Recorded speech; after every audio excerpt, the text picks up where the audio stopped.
Welcome to The Explainer. Today, we're diving into a monumental shift in India's social security system. We're talking about complete overhaul that takes a law from way back in the 1940s and rewrites it for the 21st century workforce. So, you might be asking, how did we get here? And why was such a massive change even necessary? Well, to really get the full picture, we've got to rewind the clock, way back to the very beginning, to the foundation laid right after independence, more than 75 years ago.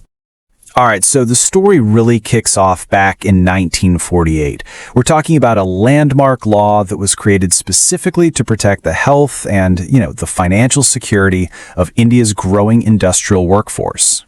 Now, this system wasn't just set in stone and then forgotten about. I mean, just look at this timeline. It has been evolving for decades. From the very first idea back in 43 to its big launch in 52, it was always adapting. It went digital in 2016, and they even tweaked the contribution rates in 2019. But, and this is the key part, its core mission of protecting workers, that never changed. So the old act was really built on these 6 core pillars of protection. Think of it as a pretty solid safety net for its time, right? It covered just about everything, from doctor's bills when you were sick to making sure a family was supported if a worker passed away.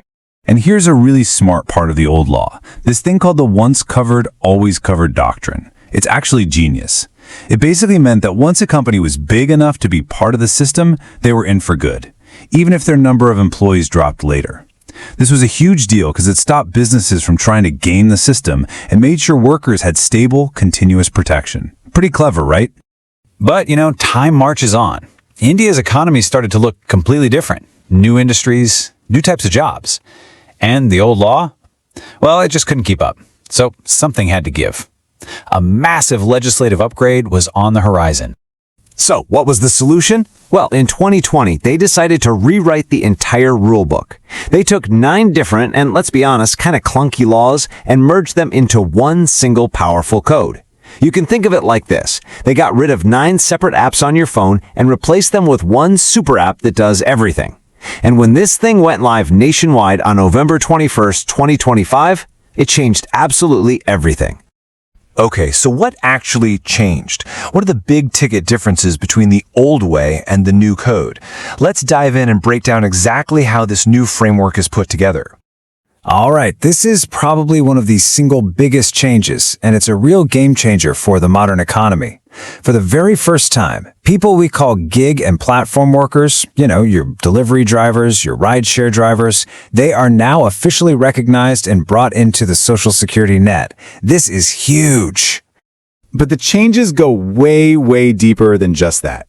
For starters, coverage is now pan-India by default, not just in specific little pockets. The definition of wages has been totally standardized, which closes a ton of old loopholes. The safety net itself is bigger, too. Dependents now includes family like in-laws and grandparents. And get this, enforcement is now digital first, with a strict 5-year limit for starting inquiries. No more endless investigations. Plus, and this is crucial, the whole mindset has shifted from throwing people in jail to hitting companies with higher fines for not complying. Okay, so for any business owners or managers listening, these changes aren't just, some theory.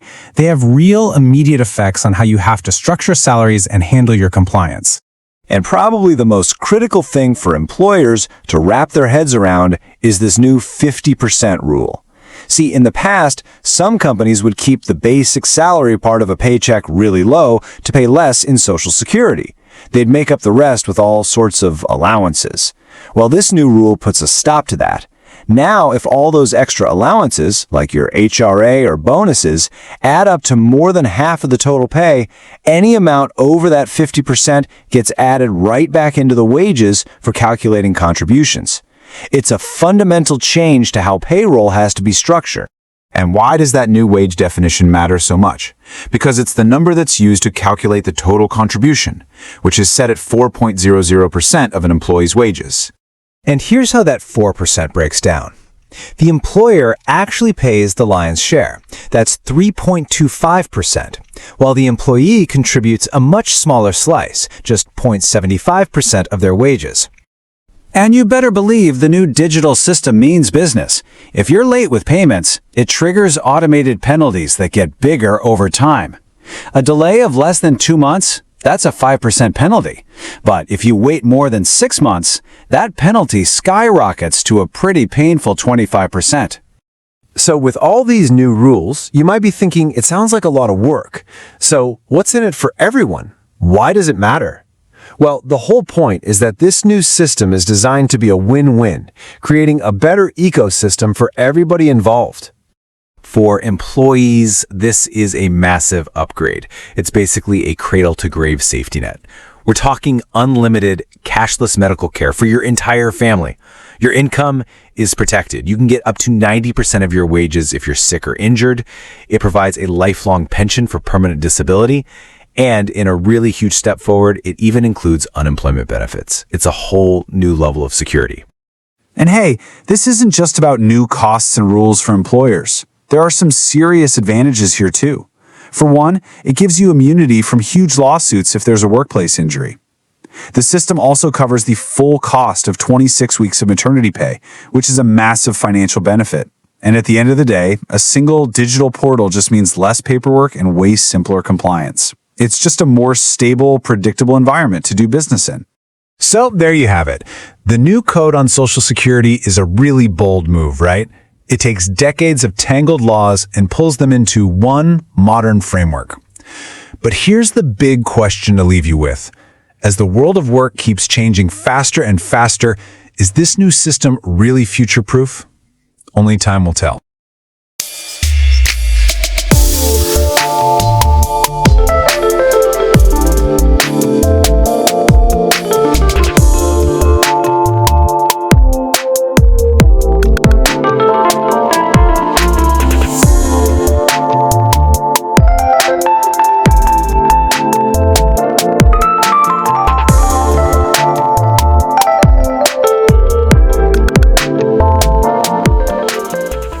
नमस्कार। आज हम भारत की एक बहुत ही जरूरी सामाजिक सुरक्षा व्यवस्था यानी ईएसआई या कर्मचारी राज्य बीमा और उसके अब तक के सबसे बड़े बदलाव पर बात करने वाले हैं। देखिए, ये सिर्फ कुछ नियमों का बदलना नहीं है, बल्कि ये हमारे काम करने के तरीके और कर्मचारियों की सुरक्षा को देखने का एक बिल्कुल नया नजरिया है। तो चलिए शुरू करते हैं और समझते हैं इसे बारीकी से। ये सवाल बहुत अहम है ना? और इसका जवाब छिपा है 3 अक्षरों में, ईएसआई। दशकों से यही वो योजना है जो भारत के लाखों करोड़ों संगठित कामगारों के लिए एक मजबूत पिलर की तरह खड़ी रही है। उन्हें और उनके परिवार वालों को सेहत और पैसे दोनों की सुरक्षा देती आई है। तो आज जो ये इतने बड़े बदलाव हो रहे हैं, इनको सही से समझने के लिए हमें थोड़ा पीछे जाना होगा। हमें उस कानून की जड़ों को देखना होगा जिसने आजाद भारत में सामाजिक सुरक्षा की नींव रखी थी। तो ये सफर शुरू होता है 1943 में प्रोफेसर बीपी अडारकर के ख्याल से। सोचिए, आजादी से भी पहले इसकी नींव रखी गई थी। फिर 1948 में ये आजाद भारत के पहले बड़े कानूनों में से एक बना। 1952 में इसे बाकायदा लॉन्च किया गया और फिर ये दशकों तक चलता रहा। और अब 2020 के नए कोड के साथ हम एक बिल्कुल नए डिजिटल दौर में कदम रख रहे हैं, जो आज की अर्थव्यवस्था और आज के कामगारों की जरूरतों के हिसाब से बनाया गया है। ये जो लाइनें आप देख रहे हैं, ये सिर्फ कानूनी भाषा नहीं है। ये 1948 के उस मूल कानून का मिशन था, एकदम साफ और दमदार। इसका मकसद सिर्फ मुआवजा या पैसा देना नहीं था, बल्कि मजदूरों को एक इज्जत और एक सुरक्षा देना था। तो चलिए देखते हैं कि इस ओरिजिनल ब्लूप्रिंट मतलब 1948 वाले कानून ने असल में दिया क्या था। ये वो बुनियाद थी जिस पर लाखों परिवारों का भरोसा दशकों तक टिका रहा। ये 6 फायदे असल में एक पूरा सुरक्षा चक्र थे, जो एक कर्मचारी की जिंदगी के लगभग हर जरूरी मोड़ पर काम आते थे। मतलब जन्म से लेकर जिंदगी के आखिरी सफर तक हर चीज का ध्यान रखा गया था। उस जमाने के हिसाब से ये एक बहुत ही आगे की सोच थी, है ना? अब ये जो सिद्धांत है, एक बार कवर तो हमेशा कवर, ये बहुत ही कमाल का था। इसका सीधा मतलब ये था कि कंपनियां अपनी जिम्मेदारी से भाग नहीं सकती। ऐसा नहीं कि आज कंपनी के पास 10 लोग हैं तो नियम लागू, कल 9 हो गए तो आप ईएसआई से बाहर। नहीं, एक बार आप सिस्टम में आ गए तो आ गए। इससे कर्मचारियों को एक लगातार सुरक्षा की गारंटी मिलती थी। और अब आता है कहानी में सबसे बड़ा मोड़, 2020 का सामाजिक सुरक्षा कोड। ये सिर्फ कोई छोटा मोटा बदलाव या अमेंडमेंट नहीं है, ये पूरी की पूरी सोच को, पूरे सिस्टम को बदलने वाली बात है। एक पूरी तरह से नया अप्रोच। अच्छा, अब जरा इस टेबल को ध्यान से देखिए। ये पहले और अब का फर्क बिल्कुल साफ कर देती है। पहले ये कुछ खास इलाकों में ही लागू था, अब पूरे भारत में है, और खतरनाक काम करने वाली जगहों पर तो सिर्फ एक कर्मचारी होने पर भी ये जरूरी है। पर सबसे बड़ी बात, गिग और प्लेटफॉर्म वर्कर्स, जी हाँ, जो लोग पहले किसी भी सुरक्षा के दायरे में नहीं आते थे, उन्हें अब पहली बार सिस्टम में जगह मिली है। अब बात करते हैं उस एक नियम की जो शायद इस पूरे बदलाव का सबसे बड़ा गेम चेंजर है, और वो है 50% वेतन का नियम या 50% वेज रूल। तो ये 50% रूल है क्या भला? चलिए बिल्कुल आसान भाषा में समझते हैं।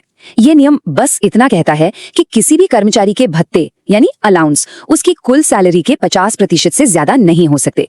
ऐसा क्यों किया गया? ताकि कंपनियां चालाकी से बेसिक सैलरी कम और भत्ते ज्यादा दिखाकर ईएसआई कंट्रीब्यूशन से बच ना सकें। यह सिस्टम में एक तरह से पारदर्शिता और ईमानदारी लाता है। इसको एक छोटे से उदाहरण से समझते हैं, सब साफ हो जाएगा। मान लीजिए कुल तनख्वाह है 25,000 रुपए। नियम के हिसाब से भत्ते इसके आधे यानी 12,500 रुपए से ज्यादा नहीं हो सकते, पर मिले कितने? 15,000 रुपए। तो ये जो ज्यादा के 2,500 रुपए हैं, अब सरकार कहती है इसे भी हम सैलरी ही मानेंगे और इस पर भी ईएसआई कटेगा। सिंपल। तो इन सब बदलावों को अगर हम जोड़कर देखें तो ये सिर्फ नियम कानून नहीं बदल रहे, ये काम करने का पूरा माहौल, पूरा इकोसिस्टम ही बदल रहे हैं।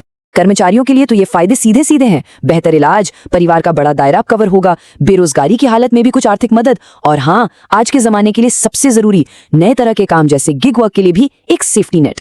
और ऐसा नहीं है कि ये सिर्फ कर्मचारियों के लिए अच्छा है, कंपनियों यानी नियोक्ताओं के लिए भी इसके फायदे हैं। सबसे बड़ा फायदा, काम पर चोट लगने पर होने वाले कई कानूनी पचड़ों से छुटकारा, और सब कुछ ऑनलाइन एक ही पोर्टल पर। मतलब सिरदर्दी कम और काम आसान। और जाहिर है एक सेहतमंद वर्कफोर्स आखिरकार कंपनी के लिए ही अच्छी होती है। और अगर हम और बड़े लेवल पर देखें तो इसका असर पूरे समाज पर पड़ता है। एक मजबूत पब्लिक हेल्थ सिस्टम बनता है। जब कोई परिवार अचानक आई बीमारी की वजह से गरीब नहीं होता तो पूरी इकोनॉमी में स्थिरता आती है। ये एक मॉडर्न इकोनॉमी के लिए जरूरी ढांचा है। तो आखिर में ये एक बड़ा सवाल हमारे सामने आकर खड़ा होता है। काम का तरीका, काम की परिभाषा, सब कुछ बहुत तेजी से बदल रहा है। तो क्या ये एक कोड, ये एक यूनिफाइड सिस्टम सच में आने वाले कल की हर चुनौती के लिए तैयार है? क्या ये सच में हर किसी को सुरक्षा दे पाएगा? इस पर सोचना तो बनता है।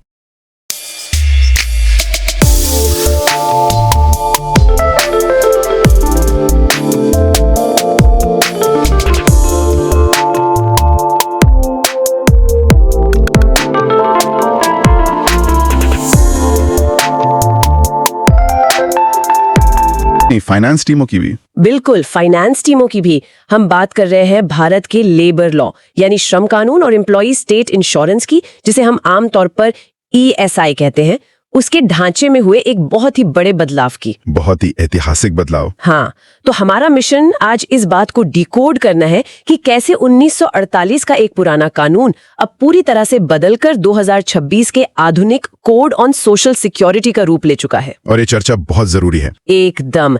आज की हमारी इस चर्चा का आधार कुछ बेहद महत्वपूर्ण कानूनी दस्तावेज हैं, ऐतिहासिक रिपोर्ट्स हैं और साल 2025 और 26 में आई सुप्रीम कोर्ट के वो बड़े फैसले हैं जिन्होंने कंपनियों के काम करने का तरीका ही बदल दिया है। सही कहा। तो अगर कोई कहीं नौकरी करता है, किसी टीम को मैनेज करता है या अपना खुद का कोई स्टार्टअप चलाता है, तो ये चर्चा सीधे तौर पर उसकी जेब और उसकी जिम्मेदारियों से जुड़ी है। बिल्कुल। और इस चर्चा की शुरुआत में ही ये साफ कर देना बहुत जरूरी है कि हम किसी छोटे मोटे सरकारी सर्कुलर की बात नहीं कर रहे हैं। नहीं, बिल्कुल नहीं। ये एक ऐसा बदलाव है जो सीधे तौर पर हर कर्मचारी की टेक होम सैलरी और कंपनियों की बैलेंस शीट पर बहुत बड़ा असर डालने वाला है। और यही बात इस पूरे मुद्दे को इतना दिलचस्प बनाती है। जरा सोचिए, 1948 में यानी आजादी के ठीक बाद जब देश में गिने चुने कारखाने होते थे, तब एक कानून बनता है। और आज दशकों बाद वो पुराना कानून अचानक से हमारे फोन में मौजूद ऐप से जुड़े गिग वर्कर्स की जिंदगी को प्रभावित कर रहा है। कंपनियों के एचआर और सीएफओ माथापच्ची कर रहे हैं कि कर्मचारियों के सीटीसी के ढांचे को कैसे बदला जाए ताकि वो नए नियमों के जाल में ना फंसे। वही तो। कोई भी आम इंसान सोच सकता है कि दशकों पुरानी किसी सरकारी किताब का आज की इस तेज तरार स्मार्टफोन इकोनॉमी से क्या लेना देना हो सकता है। चलिए इसे थोड़ा विस्तार से समझते हैं। इस विस्तार को समझने के लिए हमें अपना नजरिया पूरी तरह से बदलना होगा। भारत में अब तक सामाजिक सुरक्षा को लेकर जो सोच थी वो केवल कारखानों की 4 दीवारों और चिमनियों के धुएं तक सीमित थी। हाँ, वो पुरानी इंडस्ट्री वाली सोच। बिल्कुल। लेकिन ये जो नया कोड आया है, ये सिर्फ कागजों पर हुआ कोई बदलाव नहीं है। ये असल में भारत के पूरे वर्कफोर्स को देखने के नजरिए में एक बहुत बड़ा पैराडाइम शिफ्ट है। पैराडाइम शिफ्ट, बिल्कुल सही शब्द है। हाँ, सरकार और अदालतें अब ये मान चुकी हैं कि काम करने का तरीका बदल चुका है, तो सुरक्षा देने का तरीका भी पुराना नहीं रह सकता। तो इस नए युग की बुनियाद को समझने के लिए हमें थोड़ा सा फ्लैशबैक में जाना होगा। 1943 में। हाँ, वहीं से शुरुआत हुई थी। आजादी से पहले के उस दौर में जब देश में इंडस्ट्रियल रेवोल्यूशन का असर दिखना शुरू ही हुआ था। बात मार्च 1943 की है। उस समय की सरकार ने प्रोफेसर बीपी आदरकर को एक बहुत ही अहम काम सौंपा था। वो हेल्थ इंश्योरेंस प्लान का ड्राफ्ट? जी, उन्हें औद्योगिक क्षेत्र में काम करने वाले मजदूरों के लिए एक हेल्थ इंश्योरेंस प्लान का ड्राफ्ट तैयार करना था। और प्रोफेसर आदरकर की उसी विजनरी रिपोर्ट ने 1948 के उस ESI कानून का आधार तैयार किया। सही है।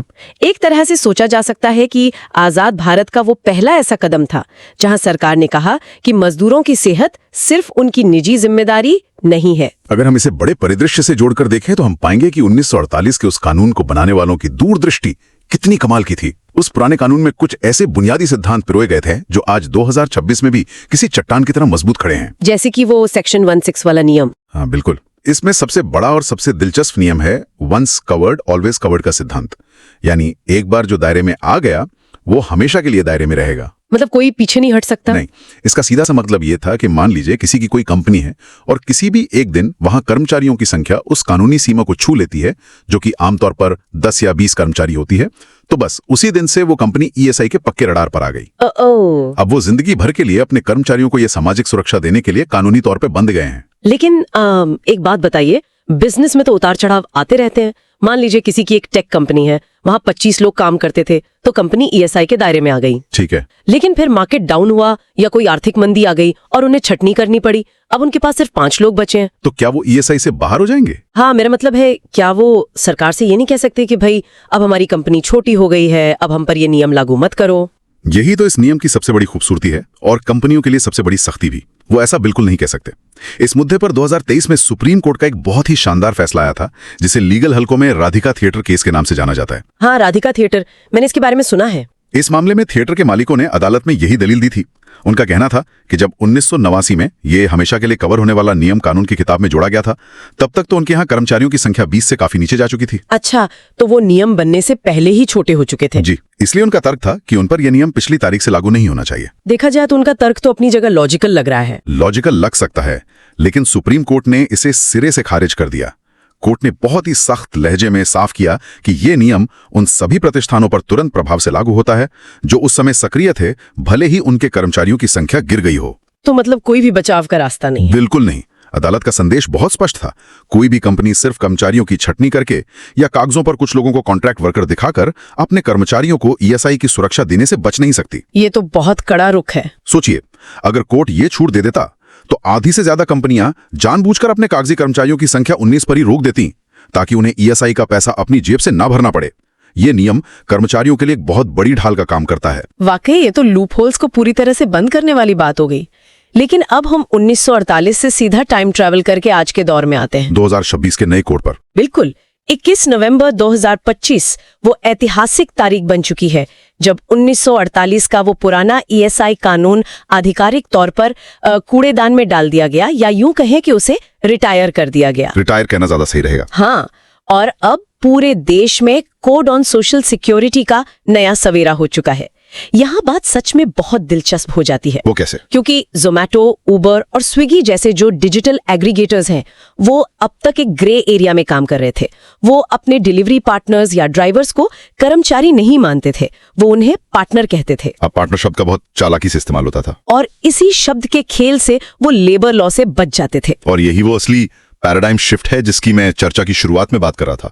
भारतीय कानून के इतिहास में पहली बार गिग वर्कर्स और प्लेटफॉर्म वर्कर्स को एक स्पष्ट कानूनी पहचान दी गई है। मतलब अब वो लेबर लॉ के दायरे में है। जी, अब कंपनियां उन्हें सिर्फ पार्टनर कहकर अपनी जिम्मेदारी से पल्ला नहीं झाड़ सकती। नए कोड ने इन तमाम ऐप आधारित कंपनियों को ESI और सामाजिक सुरक्षा के औपचारिक दायरे में खींच लिया है। तो इसका कंपनियों के फाइनेंस पे क्या असर पड़ रहा है? क्योंकि इतने लाखों गिग वर्कर्स का ESI भरना तो इन कंपनियों का पूरा रेवेन्यू मॉडल ही हिला देगा। बिल्कुल हिला देगा, और इसीलिए सरकार ने इनके लिए एक अलग रास्ता निकाला है। नए कोड के तहत इन डिजिटल एग्रीगेटर्स को अपने सालाना टर्नओवर का 1% से लेकर 2% हिस्सा एक विशेष सामाजिक सुरक्षा फंड में अनिवार्य रूप से जमा करना होगा। टर्नओवर का 1 से 2%, ये तो बहुत बड़ा अमाउंट होगा। बहुत बड़ा। ये फंड कोई आम फंड नहीं है। ये विशेष रूप से इन्हीं लाखों गिग वर्कर्स के स्वास्थ्य, दुर्घटना बीमा और भविष्य की सुरक्षा के लिए इस्तेमाल होगा। जरा सोचिए, जो कंपनियां अब तक अपने डिलीवरी वालों की सुरक्षा पर 1 रुपया खर्च करने के लिए कानूनी रूप से बाध्य नहीं थी, उन्हें अब अपने कुल टर्नओवर का 1 या 2% सीधा सरकार को देना होगा। ये इकोनॉमी के बदलते स्वरूप को कानून द्वारा स्वीकार करने और रेगुलेट करने का एक बहुत बड़ा कदम है। एकदम सही। ये गिग वर्कर्स के लिए तो किसी क्रांति से कम नहीं है। लेकिन मैं देख रही थी कि एक और बहुत दिलचस्प बात हुई है। सिर्फ काम करने वालों की परिभाषा नहीं बदली है, बल्कि जो लोग उन पर आश्रित है, यानी जो डिपेंडेंट है, उनकी परिभाषा में भी एक बहुत बड़ा और मेरे हिसाब से बहुत ही प्रोग्रेसिव बदलाव किया गया है। जी हाँ, आप बिल्कुल सही कह रही हैं। अगर हम पुराने ईएसआई कानून को देखें तो उसमें आश्रितों की परिभाषा बहुत ही पारंपरिक और संकीर्ण थी। हाँ, उसमें मुख्य रूप से पति या पत्नी, बच्चे और आश्रित माता पिता ही आते थे। लेकिन नया सोशल सिक्योरिटी कोड आज के समाज की बदलती हुई पारिवारिक संरचना को बहुत अच्छी तरह समझता है। आजकल परिवारों का ढांचा बदल रहा है। बिल्कुल बदल रहा है। और सबसे बड़ा बदलाव महिलाओं के संदर्भ में किया गया है। अब महिला कर्मचारियों के सास ससुर भी इस ईएसआई योजना के तहत आधिकारिक रूप से आश्रित माने जाएंगे और वो मुफ्त इलाज के पूरे हकदार होंगे। कई बार महिलाएं शादी के बाद अपने सास ससुर की जिम्मेदारी उठाती हैं, लेकिन पुराना कानून उन्हें कवर ही नहीं करता था। इतना ही नहीं, अब दादा दादी और यहाँ तक के विधुर, यानी वो पुरुष जिनकी पत्नी का देहांत हो चुका है, उन्हें भी आश्रितों की सूची में स्पष्ट रूप से शामिल कर लिया गया है। तो ये सिर्फ एक कानूनी बदलाव नहीं है, बल्कि समाज की बदलती जरूरतों को ध्यान में रखकर किया गया एक संवेदनशील फैसला है। बिल्कुल, महिलाओं की जिम्मेदारियों को ध्यान में रखकर किया गया एक बहुत ही परिपक्व फैसला। ये सुनकर तो लगता है कि नया कानून कर्मचारियों और उनके परिवारों के लिए वरदान है, लेकिन हर कहानी में एक ट्विस्ट होता है। हाँ, वो 50% वाला ट्विस्ट। बिल्कुल। इस नए कानून में एक ऐसी चीज भी है जिसने आजकल कॉर्पोरेट इंडिया के पसीने छुड़ा दिए हैं, और वो है 50% वेज रूल या 50% वेतन का नियम। ये सबसे बड़ा सिरदर्द बना हुआ आजकल एचआर के लिए। जब मैं इस नियम को देख रही थी तो मुझे लगा कि एचआर और पेरोल वालों की तो सच में रातों की नींद उड़ने वाली है। चलिए, इस थोड़े से पेचीदा गणित को एक बहुत ही आसान से उदाहरण से डिकोड करते हैं ताकि कोई भी इसे समझ सके। हाँ, एक उदाहरण से समझना आसान होगा। मान लीजिए किसी कंपनी में एक कर्मचारी की ग्रॉस सैलरी, यानी उसका कुल पैकेज 25,000 रुपए महीना है। ठीक है। अब तक कंपनियां टैक्स और ईएसआई बचाने के लिए क्या चालाकी करती थीं? वो सीटीसी का स्ट्रक्चर कुछ ऐसे बनाती थी कि बेसिक सैलरी को एकदम ऊंट के मुंह में जीरा बराबर कर देती थी। हाँ, 20 या 30% पे रोक देती थी। वही, मान लीजिए 25,000 में से उन्होंने बेसिक सैलरी रखी सिर्फ 10,000 रुपए। हाँ। और बाकी के 15,000 रुपए को अलग अलग भत्तों में बांट दिया, जैसे HRA, washing allowance, special allowance, internet allowance, दुनिया भर के नाम दे दिए। और कंपनियों की इसी बरसों पुरानी चालाकी पर नए कानून ने एक बहुत ही सख्त लक्ष्मण रेखा खींच दी है। नए नियम ने साफ कर दिया है कि कंपनी अपने कर्मचारी को जितने भी एक्सक्लूडेड अलाउंस देती है, मतलब वो भत्ते जिन पर आमतौर पर पीएफ या ईएसआई नहीं कटता, जी, वो भत्ते किसी भी हालत में कर्मचारी की कुल सैलरी के 50% से ज्यादा नहीं हो सकते। अच्छा, तो अगर कोई एचआर मैनेजर है तो वो बेसिक सैलरी को अपनी मर्जी से कम नहीं कर सकता? बिल्कुल नहीं। आपके ही उदाहरण को लेते हैं। अगर कुल सैलरी 25,000 रुपए है तो उसका 50% हुआ 12,500 रुपए। ठीक है, 12,500। इसका सीधा सा गणित यह है कि कानून की नजर में कोई भी 12,500 रुपए से ज्यादा के भत्ते नहीं दे सकता, लेकिन आपने बताया कि कंपनी ने 15,000 रुपए के भत्ते दे रखे हैं। हाँ, 25,000 में से 15,000 भत्ते थे। तो यहाँ जो लिमिट से ज्यादा पैसा है, यानी 15,000 माइनस 12,500, जो अतिरिक्त 2,500 रुपए का भत्ता कंपनी ने दिखाया है, कानून अब उसे भत्ता मानने से साफ इनकार कर देगा। तो उस 2,500 का क्या होगा? उस 2,500 रुपए को पकड़कर वापस बेसिक सैलरी वाले हिस्से में जोड़ दिया जाएगा। अरे, तो इसका मतलब ये हुआ कि जो एचआर अब तक 10,000 रुपए की बेसिक सैलरी पर ईएसआई का कैलकुलेशन कर रहा था, अब उसे 10,000 प्लस 2,500 यानी 12,500 रुपए पर ईएसआई काटना पड़ेगा। एकदम सटीक। अब उस 12,500 रुपए के आधार पर ईएसआई का कैलकुलेशन होगा। आपको बता दूं कि ईएसआई का कुल योगदान 4% होता है, जिसमें से एम्प्लॉयर और एम्प्लॉई दोनों देते हैं। हाँ, इसमें से 3.25% पैसा कंपनी को अपनी जेब से, यानी एम्प्लॉयर के तौर पर देना होता है, और 0.75% पैसा कर्मचारी की सैलरी से कटता है। अब आप खुद सोचिए, जो कंपनियों बरसों से अपनी सीटीसी में बेसिक सैलरी को 20 या 30% पर रखकर करोड़ों रुपए का ईएसआई और पीएफ बचा रही थीं, ये 50% का नियम उन पर कितनी बड़ी स्ट्राइक है। मतलब कंपनियों का कॉस्ट टू कंपनी तो बढ़ेगा ही, साथ ही कर्मचारियों की टेक होम सैलरी भी थोड़ी कम हो सकती है, क्योंकि उनका भी तो ज्यादा पैसा कटेगा। ये तो 2026 में सैलरी स्ट्रक्चर का पूरा ऑडिट ही करवा देगा। बिल्कुल, हर कंपनी को अपने पेरोल सॉफ्टवेयर से लेकर सीटीसी ब्रेकअप तक सब कुछ नए सिरे से डिजाइन करना पड़ रहा है। तो इन सब का असल में मतलब क्या है? मतलब फायदों के नजरिए से। हाँ, जब किसी कर्मचारी की सैलरी स्लिप में हर महीने ईएसआई के नाम पर पैसा कटता है, तो उसके मन में सबसे पहला सवाल यही आता है कि मुझे इसके बदले में मिल क्या रहा है। ये एक बहुत ही लाजमी सवाल है, क्योंकि आज भी बहुत से लोगों के दिमाग में ईएसआई की इमेज बस इतनी सी है कि बीमार पड़ने पर किसी सरकारी डिस्पेंसरी की लंबी लाइन में लगना पड़ेगा और बस बुखार की एक गोली मिल जाएगी। ये शायद ईएसआई को लेकर भारत में सबसे बड़ी और सबसे पुरानी गलतफहमी है। ईएसआई असल में कोई साधारण मेडिकल पॉलिसी नहीं है। ये क्रैडल टू ग्रेव यानी जन्म से लेकर मृत्यु तक का एक पूरा सुरक्षा जाल है जो कर्मचारी और उसके परिवार को हर मुश्किल मोड़ पर थाम लेता है। तो ये सिर्फ अस्पताल के बिल तक सीमित नहीं है? बिल्कुल नहीं। ये सिर्फ अस्पताल में ओपीडी का बिल नहीं चुकाता। मान लीजिए कोई कर्मचारी किसी गंभीर बीमारी का शिकार हो जाता है और हफ्तों तक काम पर नहीं जा सकता, ऐसे में ईएसआई उसे सिकनेस बेनिफिट देता है। सिकनेस बेनिफिट में क्या मिलता है? इसके तहत कर्मचारी को 91 दिनों तक बिना काम पर गए उसके वेतन का 70% हिस्सा नकद मिलता है। बिना ड्यूटी गए 3 महीने तक 70% सैलरी, ये तो बड़ी बड़ी प्राइवेट पॉलिसियों में भी नहीं मिलता। बिल्कुल, और महिलाओं के लिए तो ये और भी शानदार है। मैटरनिटी बेनिफिट के तहत ईएसआई 26 हफ्ते की पूरी पेड छुट्टी का खर्च उठाता है। 26 हफ्ते यानी 6 महीने से ज्यादा? जी, और सबसे गौर करने वाली बात यह है कि इस दौरान महिला की पूरी सैलरी का भुगतान सीधे ईएसआई करता है। कंपनी को अपनी जेब से 1 रुपया नहीं देना पड़ता। ये तो कंपनियों के लिए भी अच्छा है। बहुत अच्छा है। इसका सबसे बड़ा फायदा यह होता है कि कंपनियां सिर्फ इस डर से महिलाओं को नौकरी पर रखने से नहीं कतराती कि उन्हें मैटरनिटी लीव का पैसा देना पड़ेगा। सही बात है। और हाँ, अगर अर्थव्यवस्था में मंदी आ जाए और किसी वजह से कर्मचारी की नौकरी चली जाए तो अटल बीमित व्यक्ति कल्याण योजना के तहत बेरोजगारी की स्थिति में उसे 6 महीने तक उसकी औसत सैलरी का 50% सीधे उसके आधार से जुड़े बैंक खाते में भेज दिया जाता है। ये तो वाकई जीवन के हर मुश्किल मोड़ पे एक वित्तीय सहारे की तरह काम कर रहा है। बिल्कुल। अच्छा, दुर्घटनाओं के मामले में भी मैंने देखा है कि अदालतों का रवैया काफी बदल गया है। अगर काम के दौरान किसी के साथ कुछ अनहोनी हो जाए तो मुआवजे को लेकर भी नए फैसले आए हैं। हाँ, दुर्घटनाओं को लेकर अदालतों का नजरिया हमेशा से बहुत ही मानवीय और कर्मचारियों के हक में रहा है। 2025 का ये एक बहुत ही रोमांचक और चर्चा में रहा मामला है देवशाला केस। देवशाला केस, इसमें क्या हुआ था? इस मामले में एक नाइट वॉचमैन था। वो रात को अपनी ड्यूटी पर जा रहा था, लेकिन घर से काम पर पहुंचने के रास्ते में ही उसके साथ एक दुखद दुर्घटना हो गई और उसकी मौत हो गई। अब आमतौर पर एचआर या कंपनियां क्या तर्क देती हैं? वो तो यही कहेंगे कि वो ड्यूटी पर था ही नहीं। हाँ, वो कहेंगे कि भाई वो अभी हमारी प्रॉपर्टी में या हमारे कारखाने की गेट के अंदर तो आया ही नहीं था, वो तो रास्ते में था। तो इसमें काम के दौरान हुई दुर्घटना वाला नियम कैसे लगेगा? हाँ, तकनीकी रूप से तो ड्यूटी शुरू होने से पहले ही दुर्घटना हुई है। लेकिन सुप्रीम कोर्ट ने यहाँ एक बहुत ही दिलचस्प कानूनी सिद्धांत लागू किया जिसे नोशनल एक्सटेंशन कहते हैं। कोर्ट ने कहा कि जब कोई इंसान घर से काम के लिए निकलता है और काम से घर वापस लौटता है तो वो सफर भी उसके रोजगार का ही एक अनिवार्य हिस्सा है। अच्छा, तो सफर भी रोजगार का हिस्सा है? जी, इसलिए रास्ते में हुई इस दुर्घटना को रोजगार के दौरान हुई दुर्घटना माना जाएगा। इसके तहत उस वॉचमैन के परिवार को पूरे मुआवजे का हकदार ठहराया गया, जिसमें आश्रितों को आजीवन 90% वेतन पेंशन के रूप में मिलता है। यह जानकारी तो हर कर्मचारी के लिए बहुत सुकून देने वाली है। यानी अगर कोई घर से निकला और रास्ते में कुछ ऊंच नीच हो गई तो भी परिवार सड़क पर नहीं आएगा। बिल्कुल। लेकिन चलिए अब थोड़ी कड़वी बात करते हैं। नियम तो बन गए, लेकिन भारत में नियम टूटने के लिए भी जाने जाते हैं।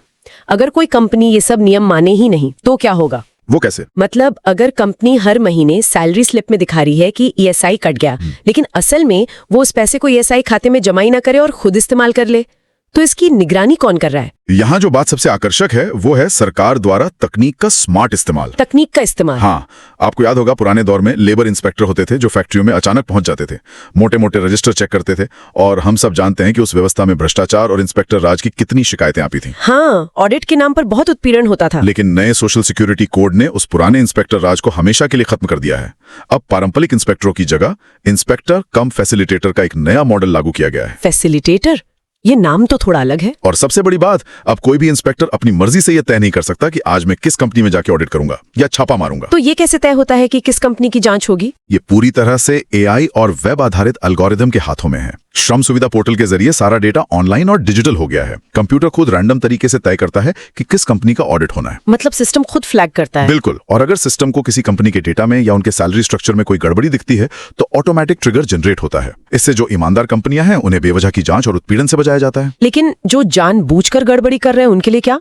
क्या सिर्फ जुर्माना लगेगा या जेल की हवा भी खानी पड़ सकती है? जेल की हवा बिल्कुल खानी पड़ सकती है। इस संदर्भ में मैं आपको 2025 के 2 बहुत ही महत्वपूर्ण सुप्रीम कोर्ट के फैसलों के बारे में बताना चाहूंगा जो दिखाते हैं कि ये नया कानून दोनों तरफ से कितना बैलेंस बनाकर चल रहा है। पहला केस कौन सा है? पहला मामला कर्मचारियों की सुरक्षा से जुड़ा है।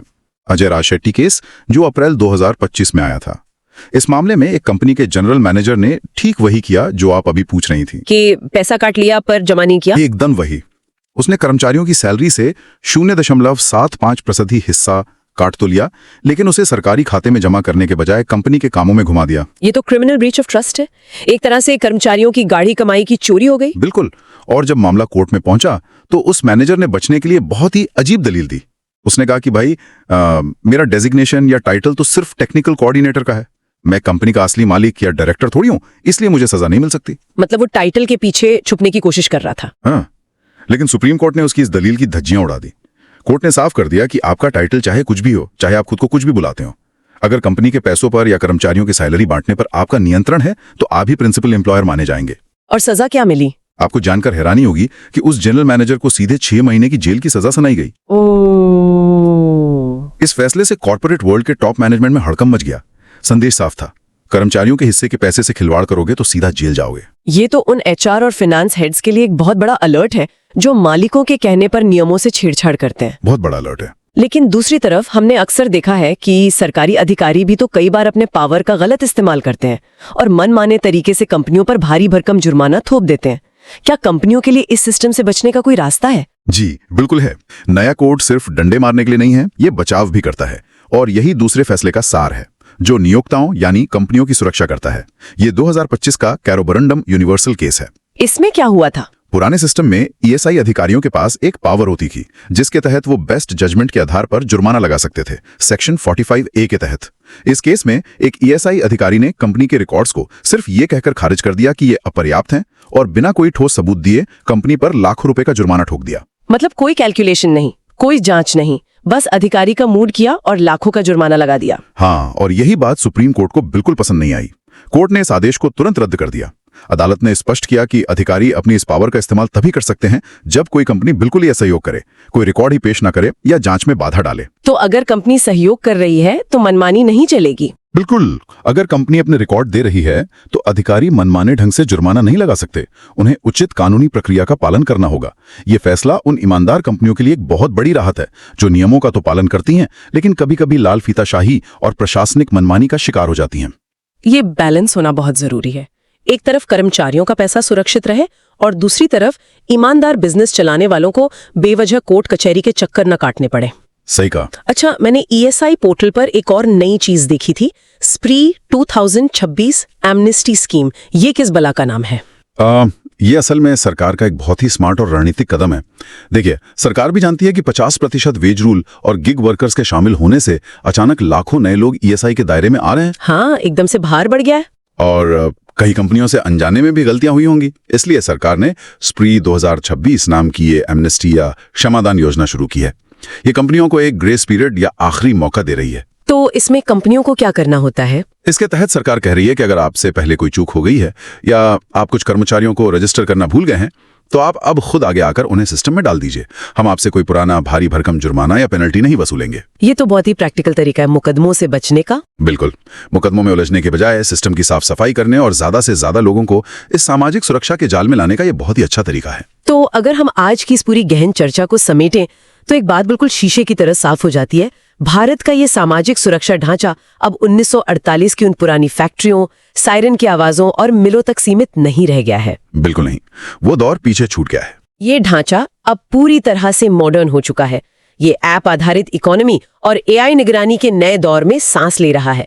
ये देखना सच में अद्भुत है कि कैसे 1948 के उस आदरकर रिपोर्ट की एक छोटी सी नींव पर आज 2026 का ये एक बेहद मजबूत, पारदर्शी और तकनीक सक्षम महल खड़ा हो गया है। बहुत सही कहा आपने। अब चाहे वो चिलचिलाती धूप में खाना डिलीवर करने वाला कोई गिग वर्कर हो या फिर किसी एयर कंडीशन्ड ऑफिस में बैठा मल्टीनेशनल कंपनी का कर्मचारी, ये नया कानून ये सुनिश्चित करने की कोशिश कर रहा है कि कोई भी नागरिक बिना सुरक्षा के पीछे ना छूट जाए। इससे एक बहुत ही महत्वपूर्ण सवाल खड़ा होता है और ये सवाल हमें भविष्य की ओर सोचने पर मजबूर करता है।